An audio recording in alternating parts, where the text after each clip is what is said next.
Hello guys, kumusta po kayong lahat? May tips na naman po tayo, sana magustuhan ninyo ito.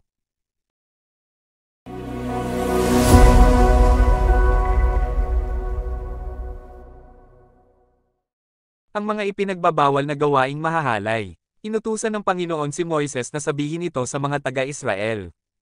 Ako ang Panginoon na inyong Diyos. Huwag ninyong gawin ang mga ginagawa ng mga taga-Ehipto kung saan kayo tumira noon. Huwag din ninyong gayahin ang mga ginagawa ng mga taga-Canaan na pagdadalhan ko sa inyo. Dapat ninyong sundin ang aking mga utos at mga tuntunin dahil ang mga susunod dito ay mabubuhay. Ako ang Panginoon na inyong Diyos. Huwag kayong sumiping sa malapit ninyong kamag-anak. Ako ang Panginoon. Huwag mong ilagay sa kahihiyan ang iyong ama sa pamamagitan ng pagsiping sa iyong ina o sa iba pa niyang asawa.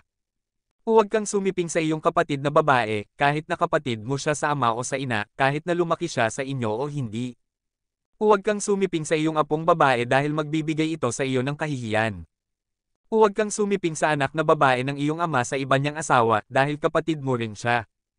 Huwag kang sumiping sa iyong tiyahin na kapatid ng iyong ama o ina. Huwag mong ilalagay sa kahihiyan ang iyong tiyuhin sa pamamagitan ng pagsiping sa kanyang asawa dahil tiyahin mo rin siya. Huwag kang sumiping sa iyong manugang na babae dahil asawa siya ng iyong anak.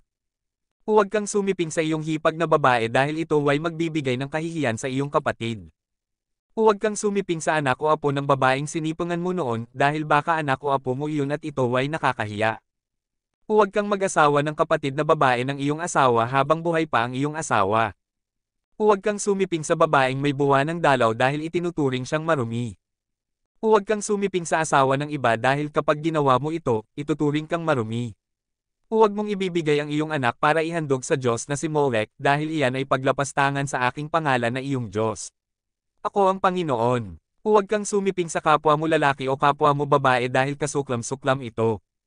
Huwag kang sumiping sa hayop dahil ito ay napakasama at ikaw ay ituturing na marumi kapag ginawa mo iyon. Leviticus 18:1-23. Guys, kung nagustuhan you, follow naman, like, share, subscribe at papindon na din ang bell para update kayo sa mga videos ko. Maraming salamat po.